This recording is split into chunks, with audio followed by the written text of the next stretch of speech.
computer, and then we'll hit go live on the Facebook group.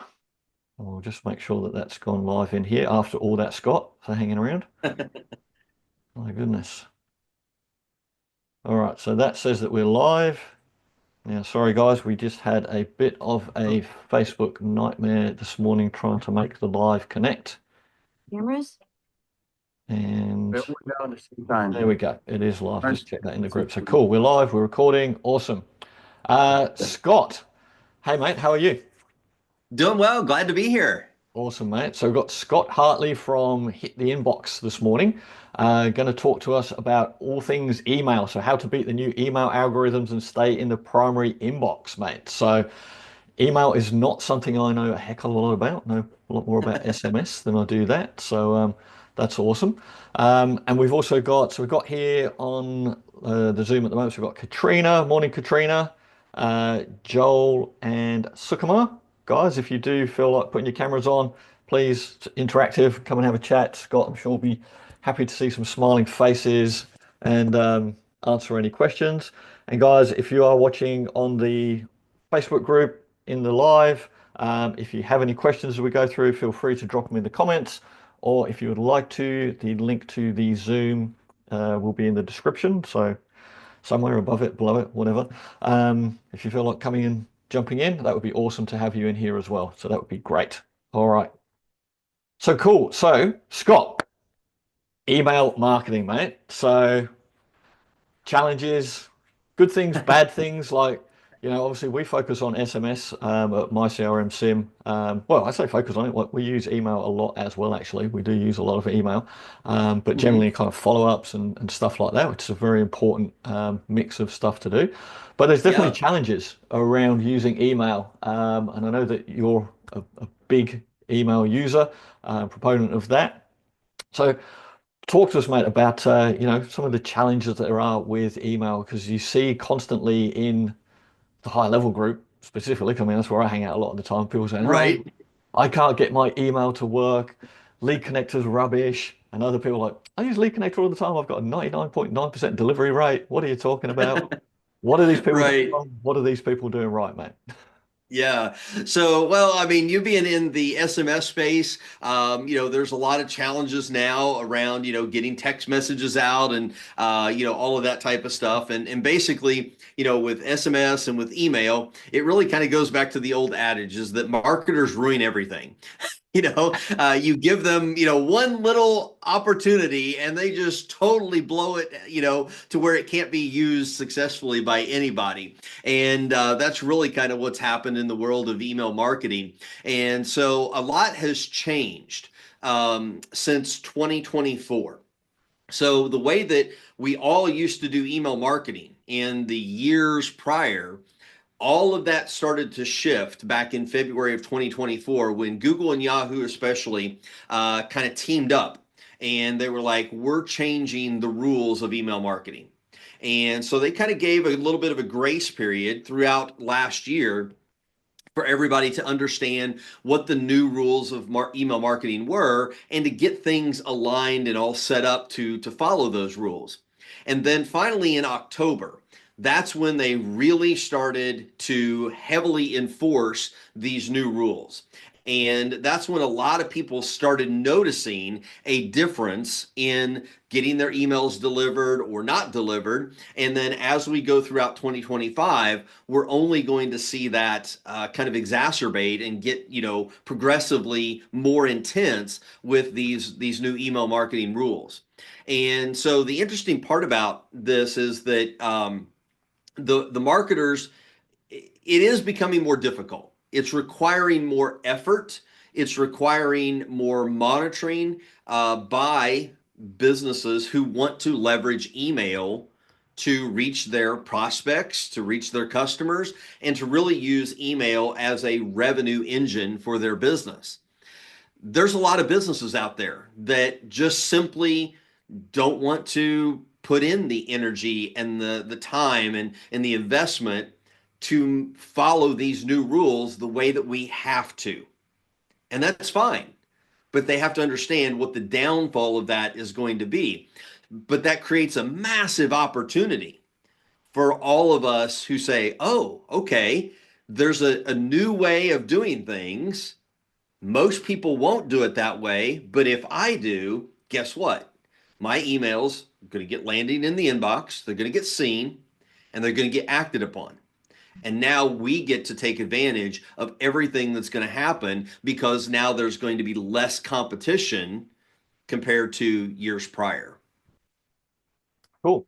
So these rules that we're talking about, do we have, like with everything that Google or the search engines do, they're not very clear generally. It's not like they tell you and go, these are the 10 rules you must follow. They kind of hide all in a big load of legal jargon and terminology. How do we Yep. dissect what these rules are that we need to follow, man?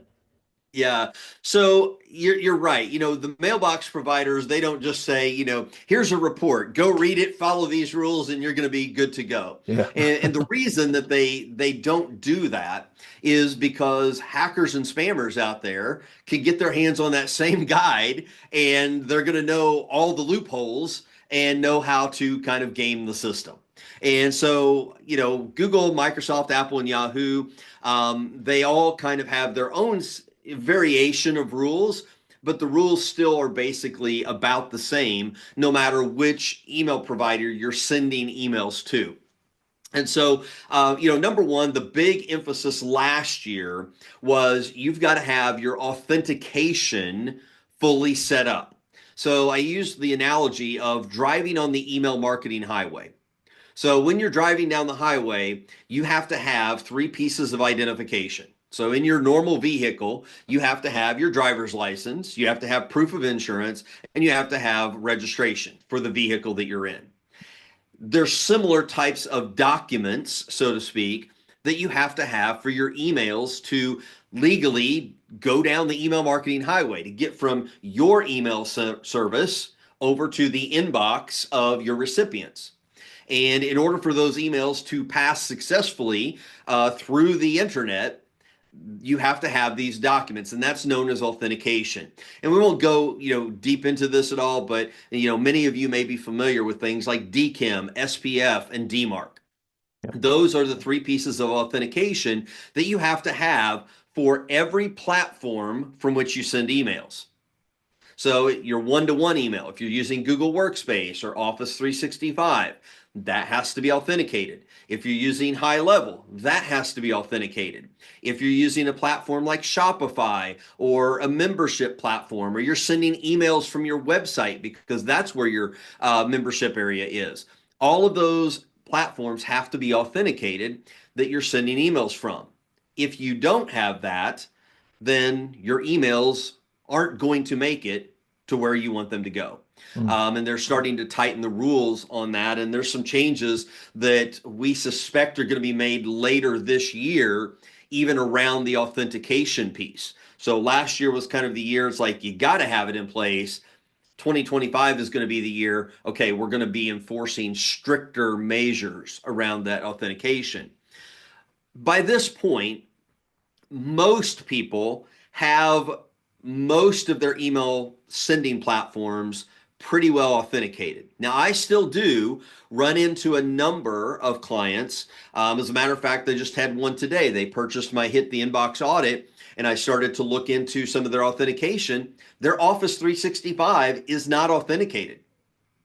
And as a matter of fact, one of the emails that they sent to me landed straight in my junk folder simply because their Office 365 email is not authenticated. And so, some people are maybe 50 to 75% compliant there, but a lot of businesses aren't. They don't think about those type of things. But the authentication is one of those rules. The other big rule, and I cannot emphasize this enough. I feel like a broken record a lot of times when I'm talking to people and commenting on posts in different groups and trying to educate people on here's why you're having some problems. 2025 is the year of engagement.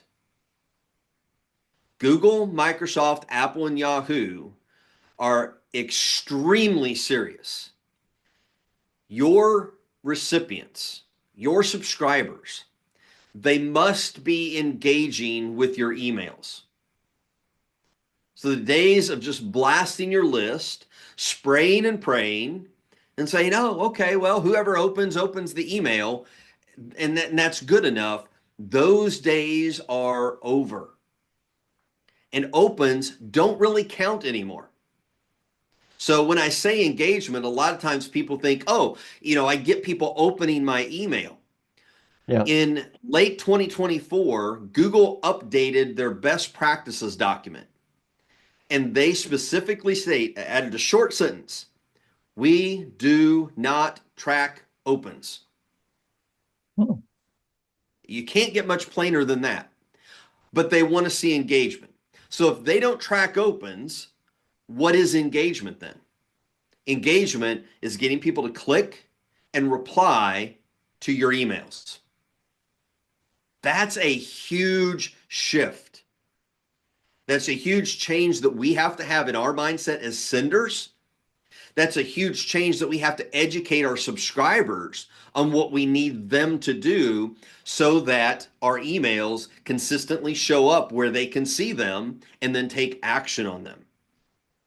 The engagement piece is so critical right Do now, and most people don't understand the importance of it. you have any idea on what kind of rates of engagement you should have or ideally would have so that you've got a good score in the eyes of, Google, Yahoo, and Microsoft to say, oh, look, this guy sent 100 emails and 50 of them got either a reply or a click on a link. I mean, that would probably be pretty good, Yeah. right? But Yeah. but if you got one out of 100, is that terrible? Yeah, obviously zero is terrible, but like, it's one. Is there a Right. threshold that we know or? They don't really give a threshold of, here's what you need to have. Here's the numbers that I'm really encouraging all of my clients to strive for. And when you hear these numbers, you're probably going to fall over. You're going to say, how in the world are those numbers even possible? But I've got clients consistently achieving these benchmarks. And it's not just that they're achieving these benchmarks, because these benchmarks translate into so much more. When they achieve these benchmarks, number one is we know that their emails are getting delivered. We know that they have a high domain reputation with the mailbox providers. But more importantly, we know that their content is driving people to action, it's providing value, and it's helping them grow their business.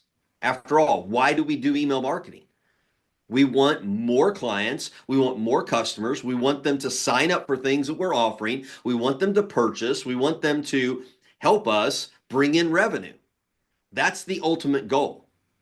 So my threshold, the benchmark that I tell everybody you really need to be striving for, and what I call the safe zone. Okay.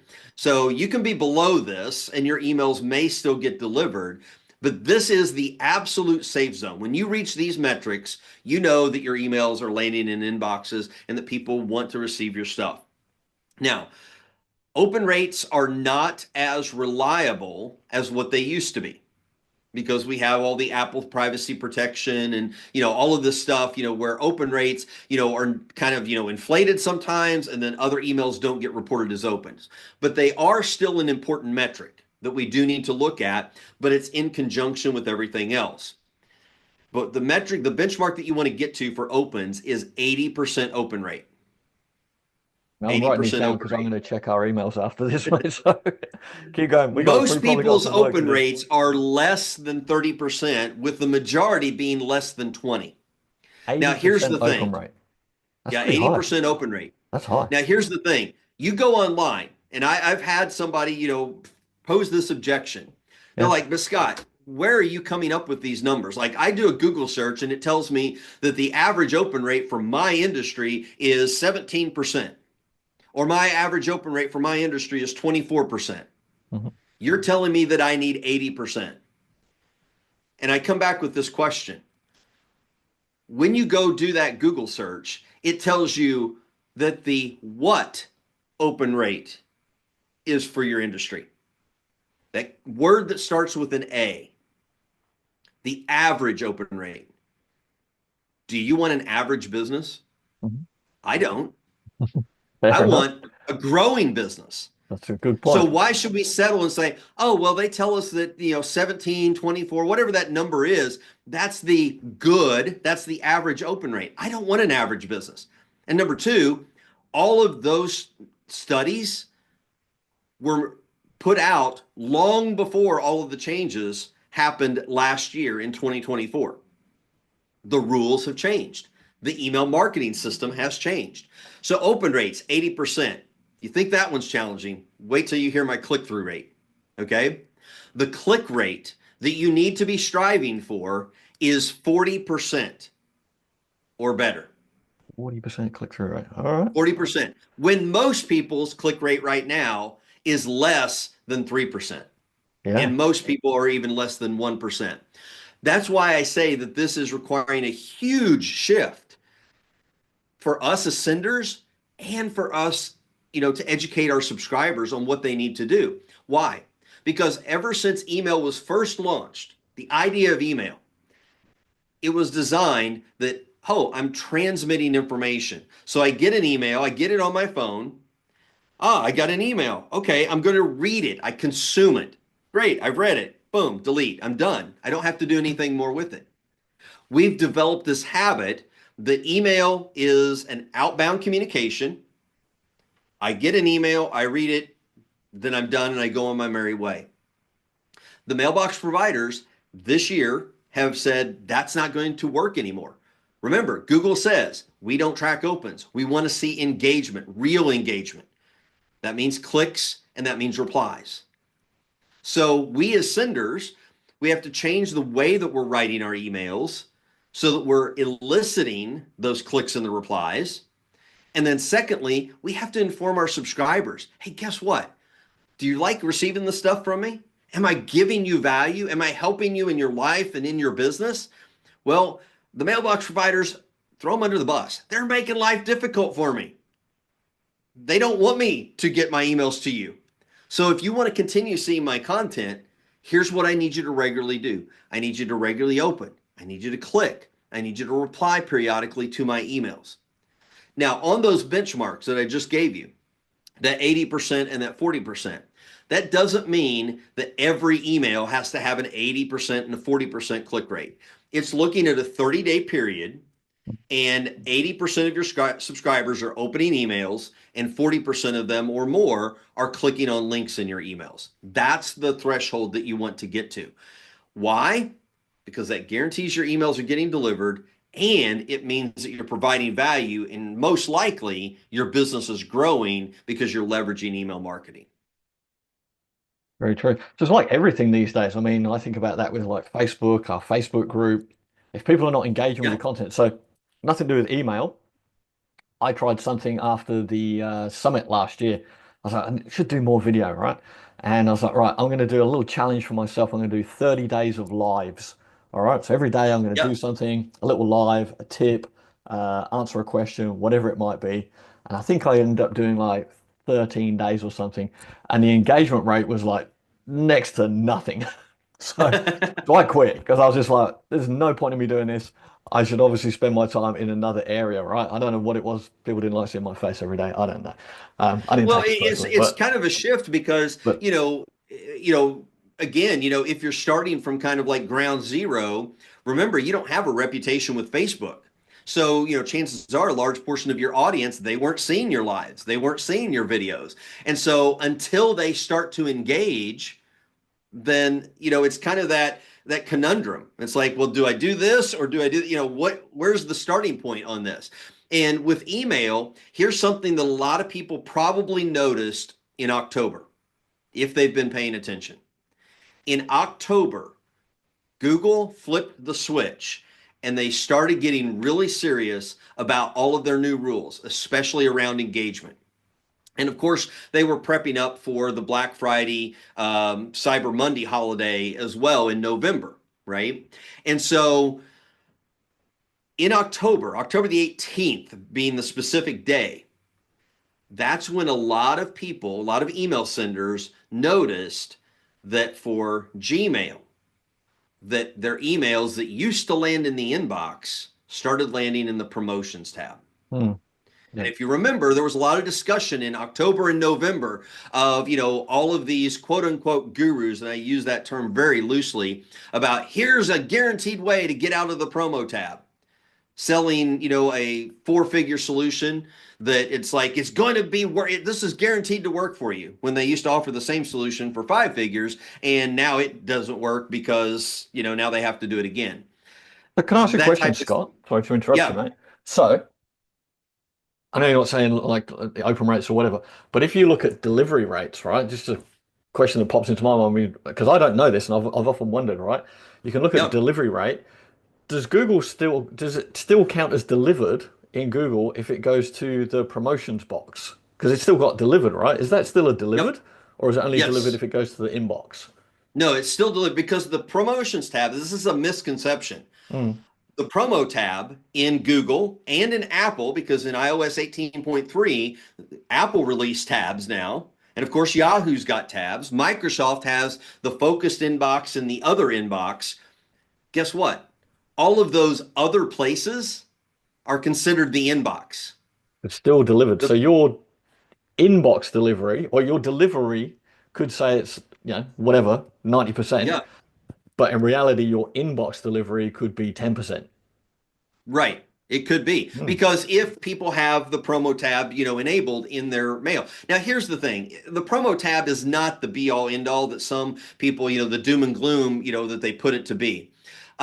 Because only 20% of Gmail users actually have the promo tab and the other tabs enabled. Okay. We don't have statistics on the Apple users because that's so relatively new. But most people don't like the tabs, so they turn them off. If you look at, the average list, so most of my clients, have anywhere from about 40 to 70% of their subscribers are Gmail users. So if you take 20%, let's just say 20% of 60%, that's 12% of your list potentially that your emails might land in the promo tab. Mhm. All right. But here's the solution to getting out of the promo tab: get your subscribers to engage. The more that they open, click, and reply to your emails, if they drag them over to the inbox, if they save them to folders, if they forward them to friends, all of those are positive actions. That's what moves your emails from the promo tab to the primary inbox. The same way with Microsoft. How do you get out of the other inbox and into the focused inbox? Because they're telling Microsoft, hey, I want to see this email. It's helping train the algorithm. The way that Google works is that they kind of have a tiered system if people have the tabs enabled. Emails may go to the inbox.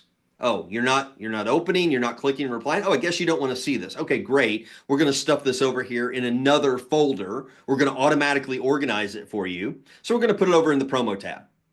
Okay. Well, you don't check your promo tab that often, even though the majority of people do. They check it at least once a week, and a good number of people check it daily. But let's say that you've got somebody who's not even going to their promo tab and they're not checking their emails there. Then eventually Google's going to say, oh, you don't even want to see this email at all. Okay, fine. We're just going to shove it over into the spam folder because you're obviously not interested in this content. And so, it's really interesting that it's the engagement that really, really matters. And we have to focus on that here in 2025. And there are certain things that you can do. I've got an open rate maximizer checklist. There are best practices that you can put on your forms, on your thank you pages that tell people, here's what I need you to do. Go find my email, take these specific steps. There's even kind of a hidden switch that you can put, that you can have your subscribers turn on in their email software that practically guarantees inbox placement. I've got that in my primary placement guide. And so there are things that we can do to educate our subscribers so that they always see our emails. Well, I'll tell you And one thing that I've always done in emails. This is going back years, like always since I've done email, right? is Uh-huh. thinking about the placement of the link that I want the person to click on, right? Yeah. And I see this all the time in emails that people do, and they send out and it will say, "Hey Gary, blah blah blah blah, whatever, we've got a great thing.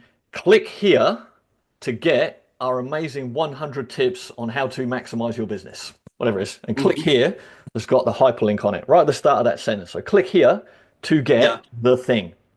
And what Hmm. I always do whenever I'm putting a link, I want them to click on this link to go to something, is I always put, we've got an amazing 100, we've got an amazing 100 tips to guarantee your business. And I will put the link at the end on the thing that I'm talking Hmm. about. So I want them to read what it is first and then see Yeah. the link that's explaining what it is rather than putting the link at the beginning and that at the end. Because I always, and I just thought of this when I was doing it because it runs in the flow of the writing. 'Cause I'm not going to Yeah. click on the link at the start of the sentence before I've read what it's about. So why put the link Right. at the beginning, put it at the end?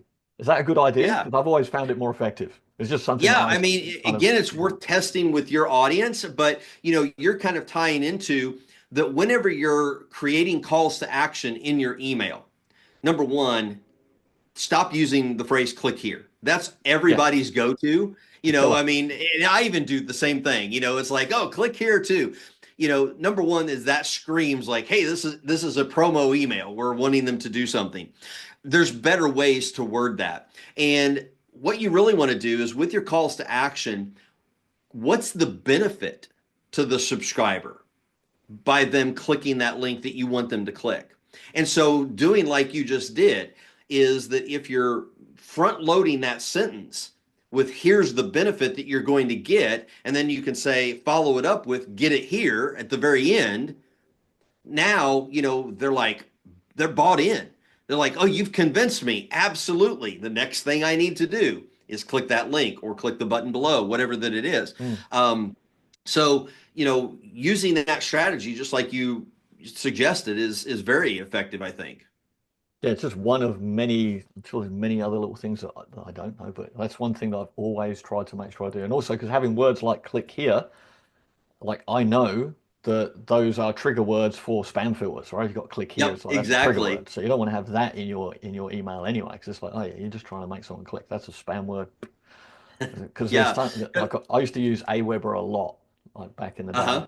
and they had some really good spam. I don't know what they call it, but like a spam checker thing. So every time you create an email, it would run Right. through it and it would highlight words and say, "I know you shouldn't have this word. This is a spam trigger," and it And would give let you you, know it's like, hey, you're running a risk here by including this yeah, language in your email. and it would Yeah. give you some kind of score. I don't know how it calculated the whole score, but say, hey, look, you're 70%. That's terrible. Yep, tweak this. Now you're at 95%. You should be good to go. Yeah, and they would talk about all kinds of things as well, because like images and all those kind of Hmm. things, having that is all like basically plain text. My understanding is like plain text is by far the best in terms of Yeah. getting delivered because you're Yeah, taking out absolutely. One of all my the junk. clients, we've been working with him to really get his open rates up. And, he's done some things that have kind of hurt him in the past, especially with Microsoft. And so, I'm going to assume that, probably a good portion of your community is from the high level community,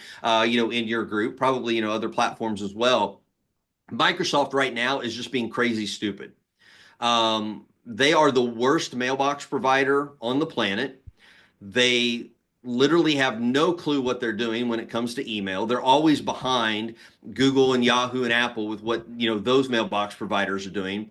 But Microsoft's own emails are going to their own junk folders. So if that doesn't tell you the incompetence level of their email deliverability team, I don't know what does. But unfortunately, a lot of our subscribers use Microsoft hosted email addresses. They use Outlook.com, Hotmail.com, or they have Office 365. Um, in from a recent study that was just done, Microsoft um, has kind of the toughest deliverability with only a 75.6% inbox placement rating. A lot of emails, even all emails that follow best practices, are going straight to the junk folder for Microsoft users. And I've got a client that we've been working with for a while, and he's done, he's taken some advice of some of the other gurus out there that have really damaged his ability to get emails delivered. And so we're slowly trying to reverse the effects of that, but it just takes time. And so one of the things that he had done is that in his emails, he had this long bottom section that basically had his privacy policy and all that other crap, legalese at the bottom of it. That works against you. That creates a fingerprint for your email.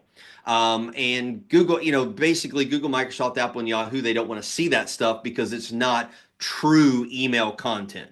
Your privacy policy belongs on your website. If you need to put something in your email, put a freaking link. Go read my privacy policy. Link it to your website and they can go read it there. You don't need to put it in your email. Secondly, another thing that he was doing is he was heavily using emojis. So he would put, emojis almost every other sentence and, even in the subject line and everything. And while that, kind of creates a more fun and maybe an engaging type of email, the mailbox providers, number one, they look at that as, oh, this is promotional. Because if I'm sending you a one-to-one email, Gary, I'm not putting emojis in it. I'm just I typing put it in my emojis in Gmail tons of account. one-to-one emails, mate. I do. Oh, do you? I I do. I don't use put emojis emojis all the in, time. in my emails.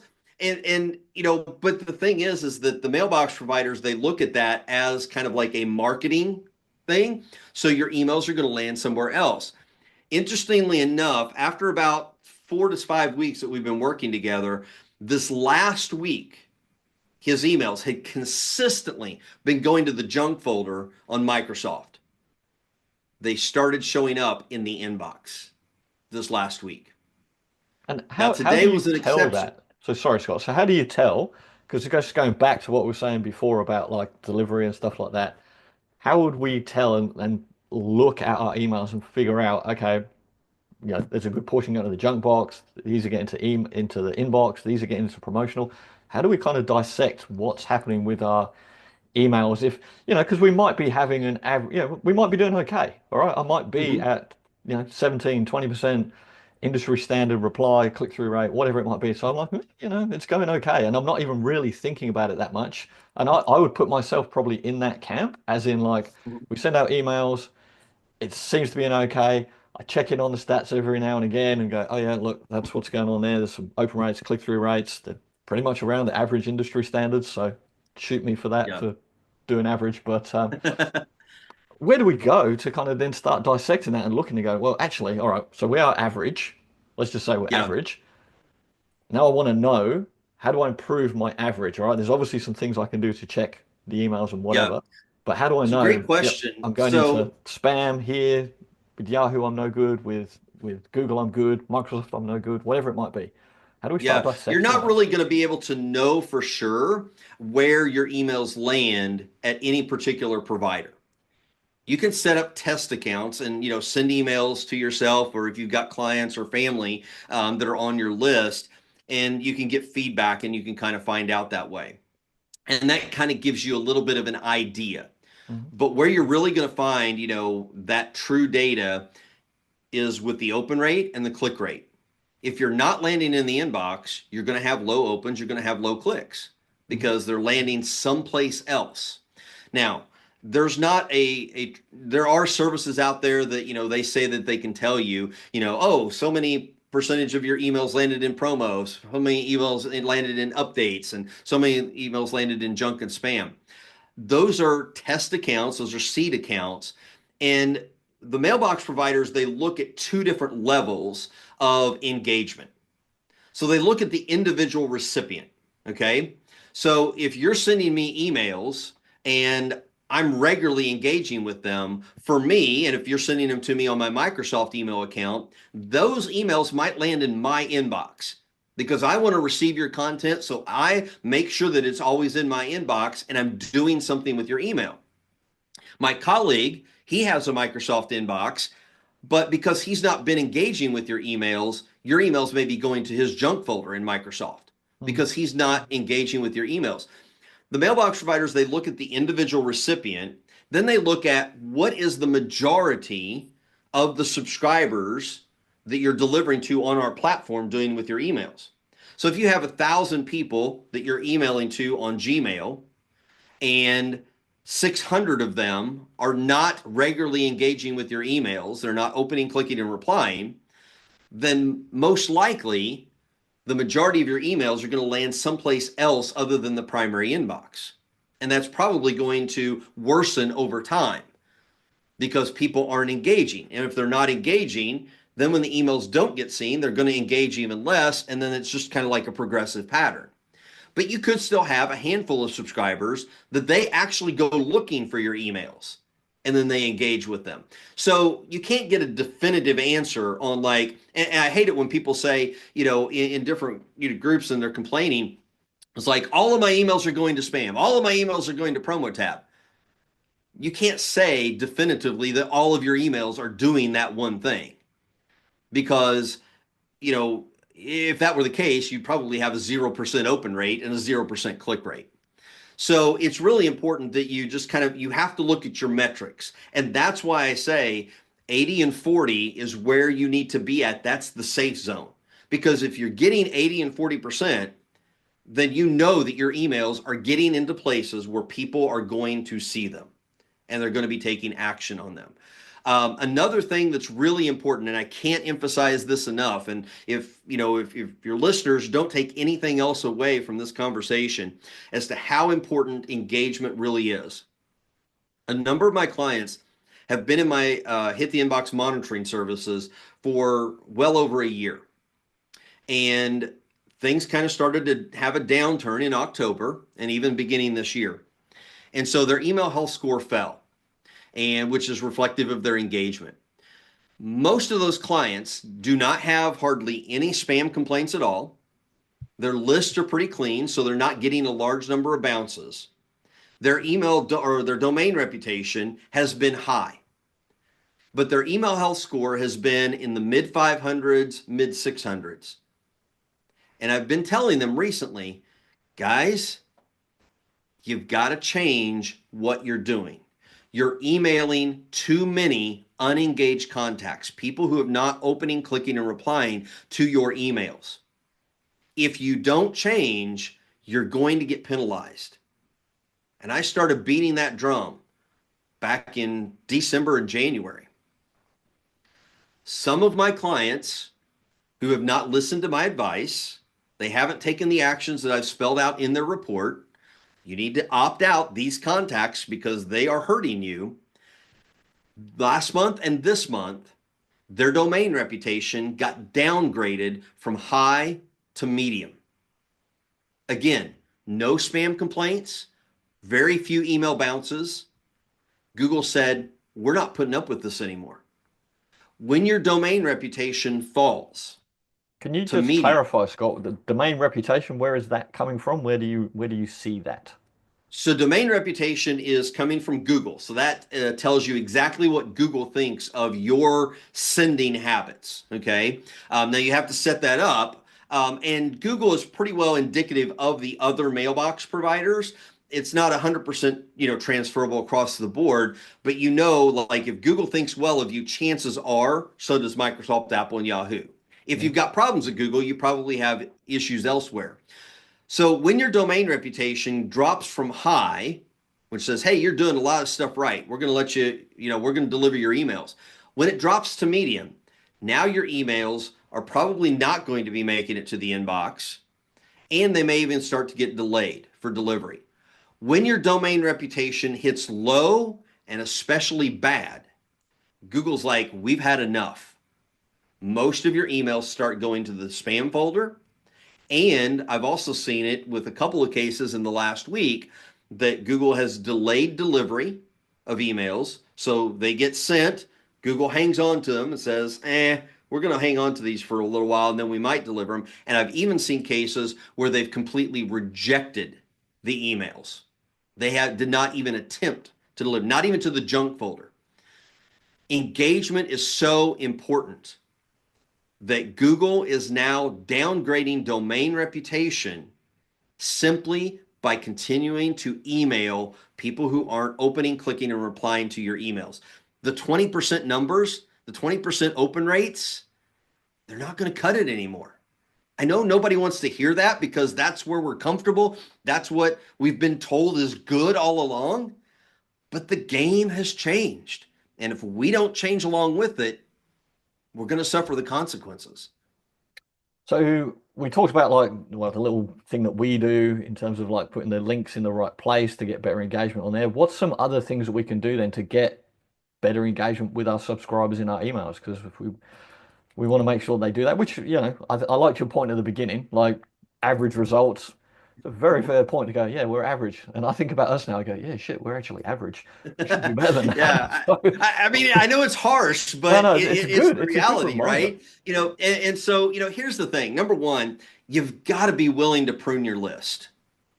You've got to be willing to prune your list. Way too many people think that they own their contacts.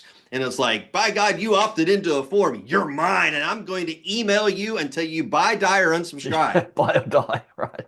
You know, and that worked. That worked 5 years ago, but that does not work now.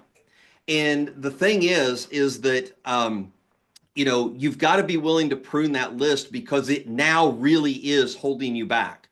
Now, I could kill a plastic plant. I do not have a green thumb at all. Okay.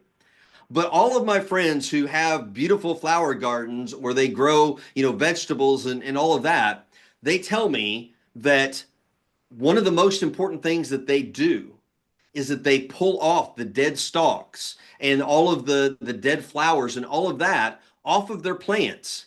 Why? Because if you leave that on there, eventually the entire plant is going to die. It's going to take over. It's going to ruin that plant. The same way with our email list, especially in the new environment today.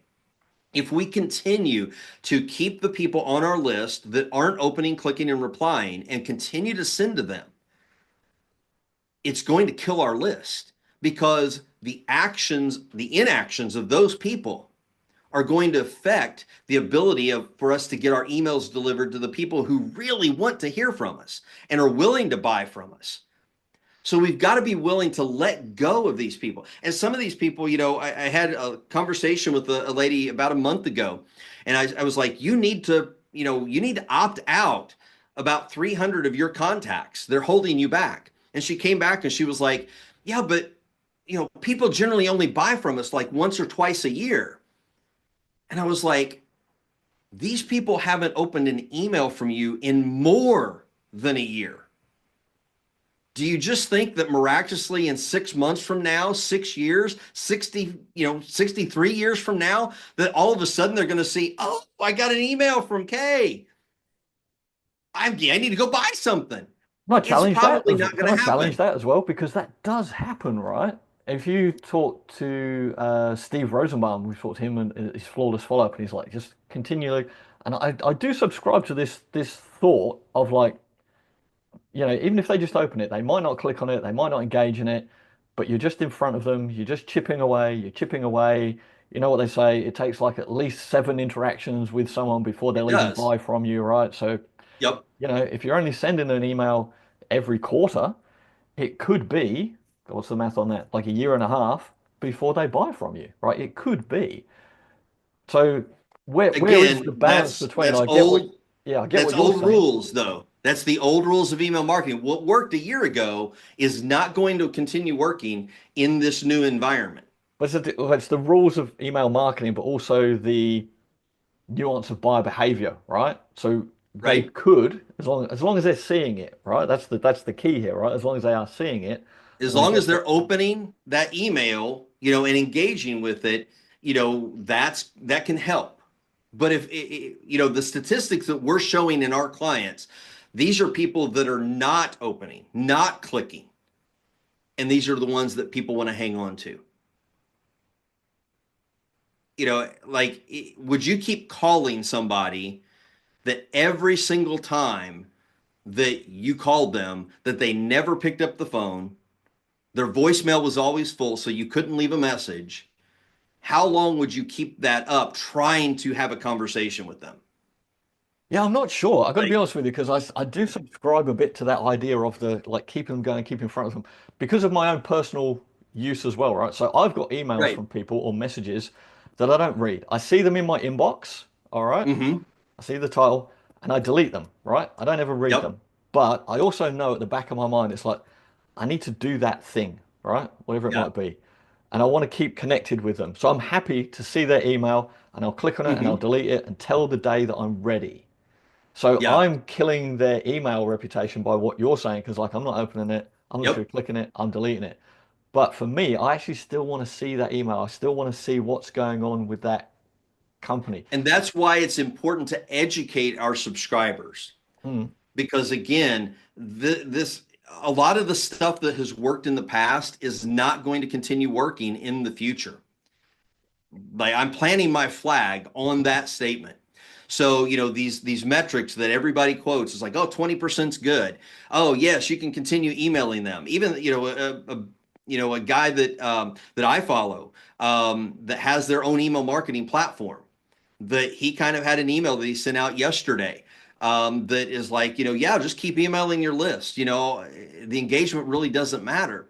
And it's like that type of stuff based upon the information that we're getting from Google, Microsoft, Apple, and Yahoo, and the route that they're going, and the heavy focus and the data that we're seeing.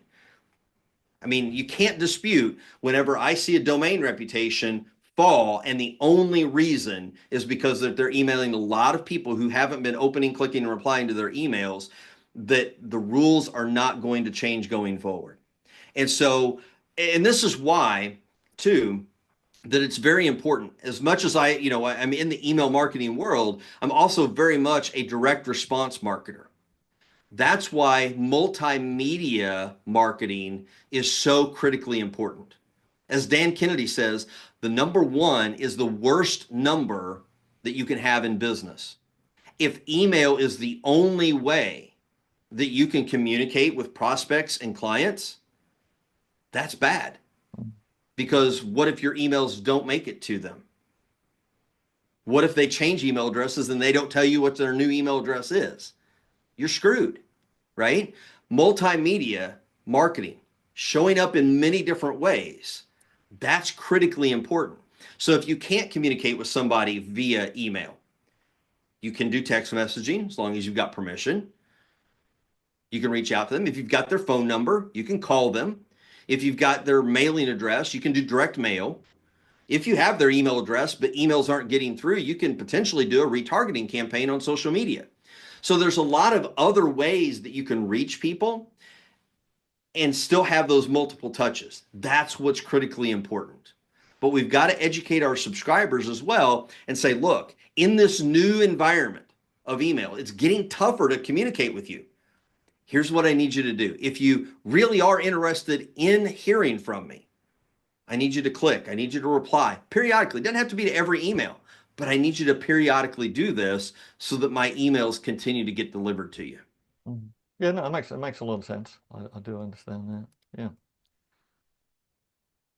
Okay. So if I can just recap a little bit, first things we need to do, set up our driver's license, passport, DKIM, all Yep. of that, right? Get all your authentication in place. That's really critical. Get all Yep. your authentications in place. Make sure we're delivering value, like Yeah. keeping that going. Get some kind of engagement going on. Think about the way that we're communicating in there, placement of links, the information we're providing, provide value. I mean, this goes back to a lot of,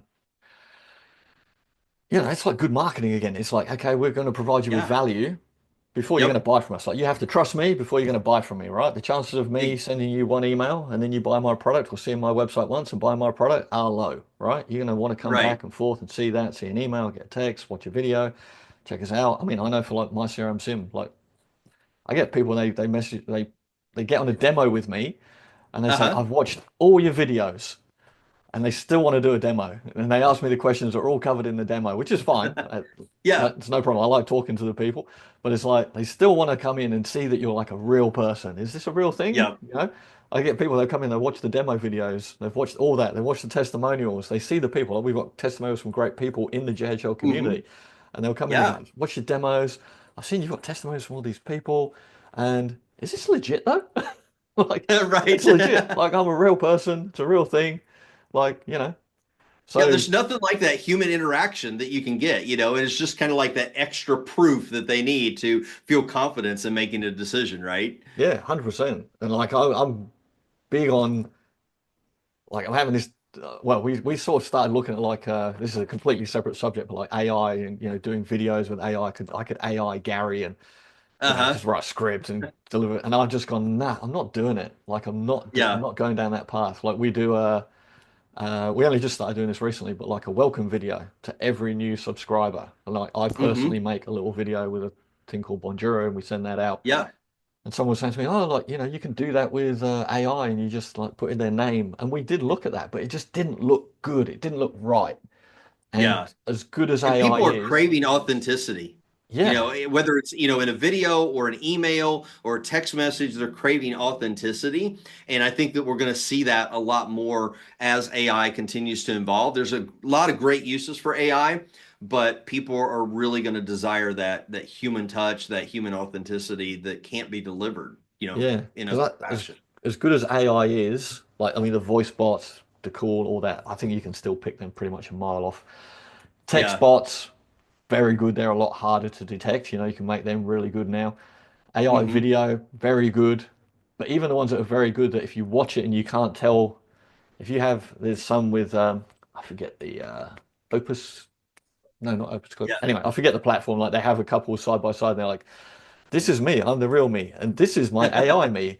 And they're exactly the same, but they're also they sit there like that and they just talk in the same fashion the whole way Yeah. through.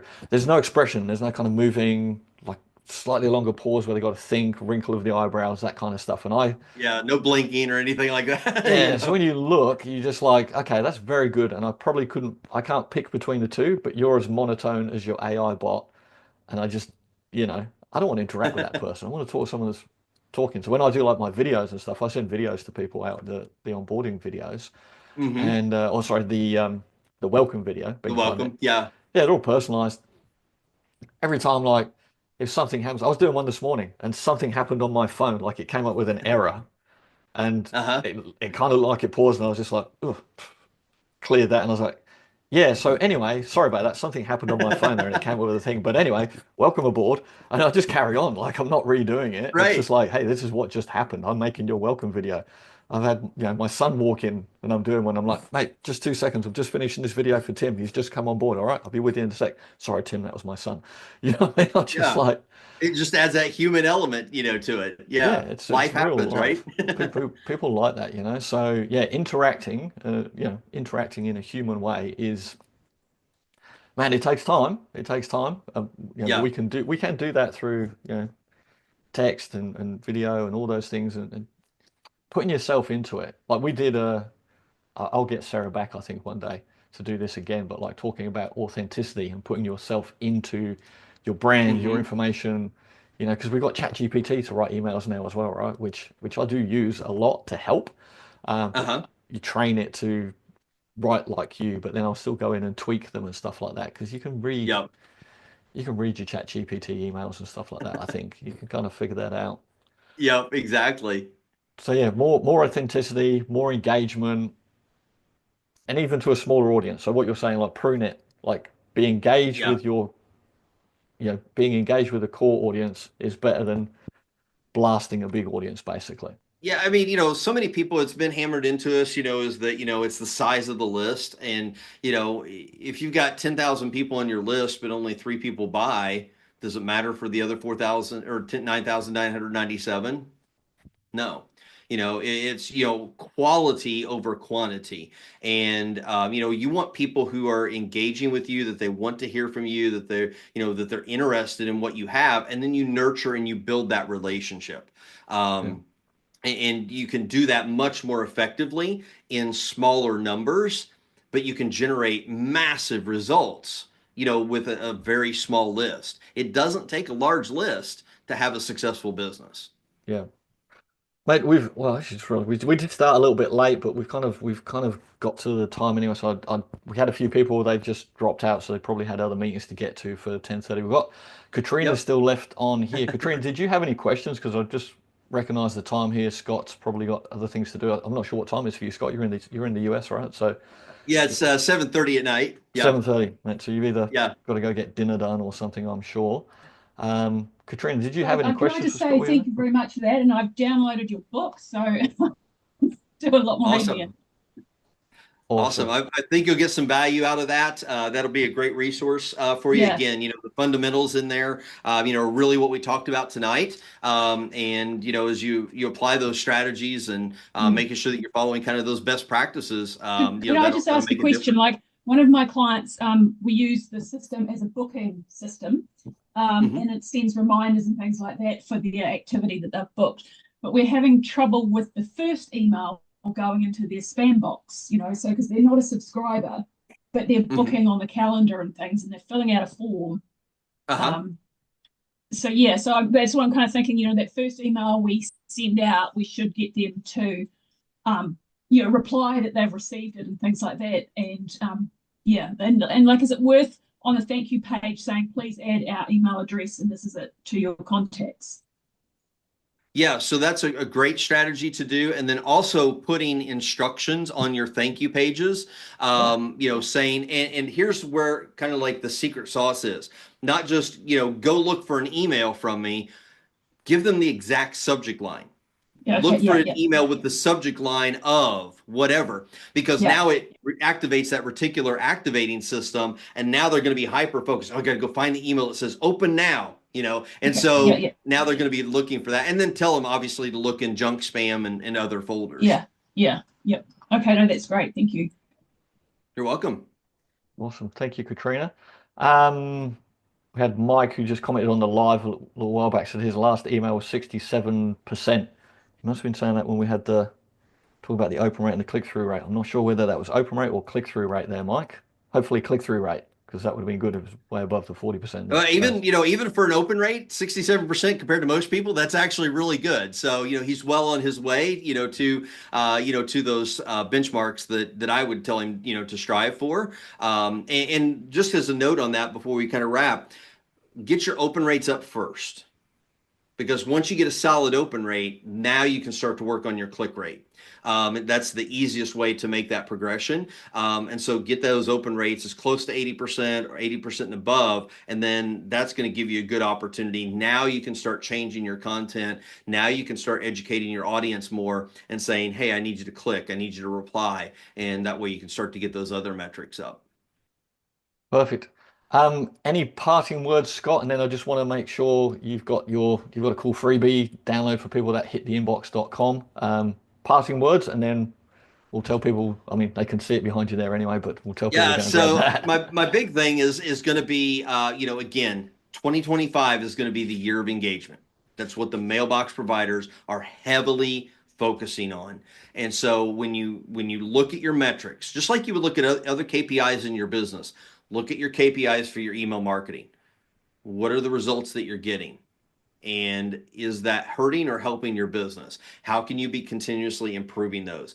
The year of engagement, that's the number one thing. And again, my book, hittheinboxbook.com. You can grab a copy of my book, and that gives you the fundamentals. There's also, once you get that, there's a resource that I'm giving away as well as the open rate maximizer checklist that kind of goes a little bit deeper into some of the strategies that we talked about today as well.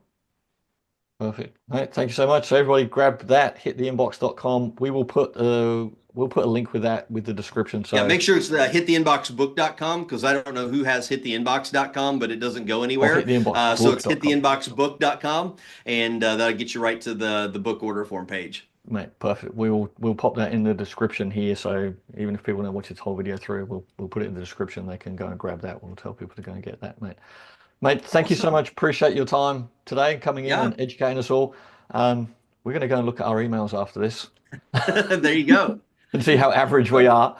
I think we're pretty average, but yeah, And see where you got some room for improvement. That's the angle you want to take on it. Is like, I'll be honest, like, okay, I'm sitting maybe here it's not the thinking that. greatest, but how can we improve? What are some steps that we can take? No, you give me a little kick in the ass because it slightly stings me, to be honest, because I do look at our stuff and I go, yeah, yeah, look, we're in the average ranges, so that's okay. And you've kind of, in a good way, you've kind of given me a sting that's going, yeah, but that's average, isn't it, Gary? You're not average. You should do better than that. So thank you. Gives you That's a good something to kick in the strive butt. for, right? Yeah, no, I like it. That's a good kick in the butt, mate. So thank you. I appreciate that. Awesome. Well, Gary, thanks for this opportunity. I really enjoyed it. And, if you or anybody has any questions, feel free to reach out to me. Mate, awesome. Thank you so much, Scott. Thank you for your time, mate. All right. Have a good one. We'll see you. Cheers, mate. Bye. Bye.